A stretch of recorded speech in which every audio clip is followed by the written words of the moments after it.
I'm usually the person in the corner of the cafe typing and quite often crying. My name is Cathy Rentzenbrink and I'm a writer, and my new book is called Dear Reader, the comfort and joy of books.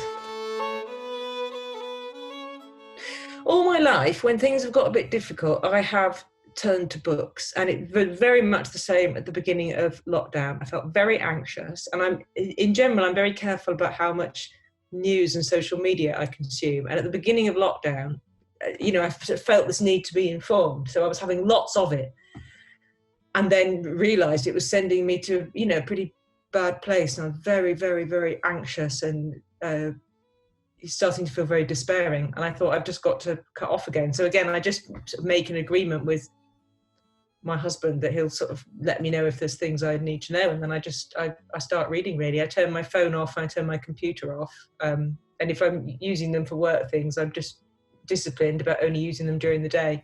There are books I can go back to, and I will. There is a joy and comfort just in engaging in a sort of a sustained long form narrative, rather than the news just in style of modern communications. Smoke is rising to the sky and the shout goes around. What I've discovered is, when I'm not charging around all over the country thinking about other people's books and interviewing authors, I do actually have more focus for my own novel. Who would have thought it? It's easier to write when I'm not jumping about all over the place.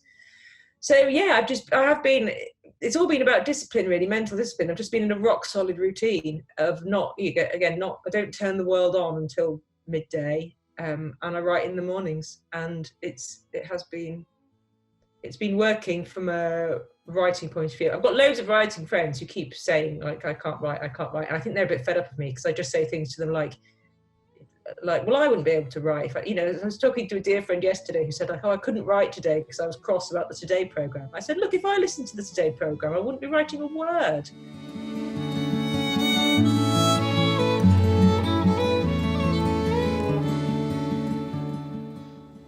Dear reader, I'm lying on the floor of my new house in Cornwall, surrounded by boxes. I'm supposed to be unpacking, but my back hurts, and I've remembered some advice I was once given: to lie flat on the floor with my knees bent and to put a book under my head. The book is a big blue hardback that contains all 4 of Daphne du Maurier's Cornish novels. Rebecca is my favourite. I think about the story, the timid girl whose name we never get to know, who is working as a companion to a demanding woman in the south of France when she meets and marries newly widowed Max de Winter. He's twice her age and breathes experience and wealth. She goes back with him to Mandalay, his beautiful house by the sea, where she walks among the azaleas in her garden and frets about how inadequate she is compared to Max's dead wife, Rebecca. Like me, the girl is a bit of a scruff. She worries about not having the right clothes and that her hair is a mess. We also have nail biting in common. I hold my hands up and look at them. The skin around both my thumbs is red raw. How many times have I read Rebecca? 10, 20? I don't remember the first time, but I will have been younger than the girl then, and now I am older than Max de Winter himself. I am feeling my years today, tired and worn out from the stress of moving. It is the right thing to come back to Cornwall, to be close to my parents. I feel the lure of nature, the desire to exchange sitting in traffic for walking by the sea. I want to have a garden and spend time cultivating it. But so far, all I've done in between emptying boxes is stare at my phone, watching the ongoing soap opera of politics. If I were reading a novel, I might find it enjoyable, though unrealistic. It would be funny if it were a satire. It does me no good, I know, to be too close to this absurdity, to be continually confronted with evidence of the folly and vanity of my fellow humans. I need to find a way through, to stop spinning myself out over things I can't control. And as I lie there, surrounded by boxes, looking up at the half-filled shelves, at the books that have followed me from place to place, I find my answer. I will be my own doctor and prescribe the best medicine, a course of rereading. I will make piles of my most treasured books and read through them, taking comfort not only in each book itself, but also in the reassuring knowledge that there are many more to come. Something shifts in my body. I feel better already, just at the thought of turning off my phone and spending my evenings curled up with a good book. This is what I have always done. When the bite of real life is too brutal, I retreat into made-up worlds and tread well-worn paths. I don't crave the new when I feel like this, but look for solace in the familiar.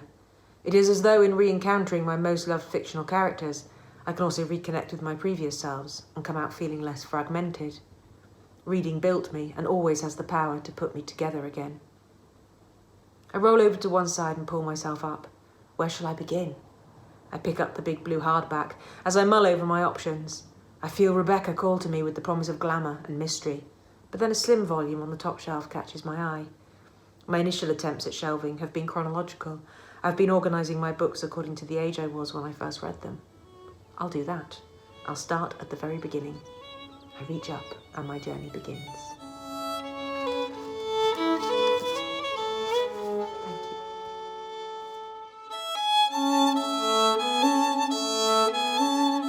No, I was born in Cornwall. Where I live now, so I lived in London until quite recently and came back to Cornwall a couple of years ago. And I didn't know we were doing this, but the house we moved into is next door to the house where my mother was born. And my grandparents and my great-grandparents are buried in the graveyard that's about a 10-minute walk from my house. So I really like having returned to my roots in that sense. I do really love graveyards. I've always loved graveyards. I think they're full of story. I don't in any way find them eerie. So I do have a bit of a graveyard hanger-outer. And if I leave the house and if I go into nature and look at trees and look at the sea, then I'll feel much better. We're in the room where I write, and this is my view. Hopefully you can see the sea in the distance. Pre-lockdown, I didn't really have a writing space so much, but I've always found it very difficult to write basically anywhere near my son. I feel the bit of my brain that wants to be a good mother doesn't play nicely with the bit of my brain that wants to be a committed writer. So I sort of had this idea that I couldn't. So for years, I just haven't written. I haven't written when he's in the house. And then, of course, lockdown happened, and I basically had the choice of not write at all, write in the car, or learn to write with him in the house. So I've trained myself to write with him in the house. Of course, I'm very fortunate, but there's definitely something, I'm a bit too much in the domestic sphere here. I feel slightly that I need to escape out of it to really make the things happen that I need to happen in my novel. But I'm always very aware that as I'm typing here, I'm probably about 4 meters from his dear little sweet sleeping head, and I just feel I don't want to say anything too horrible near him.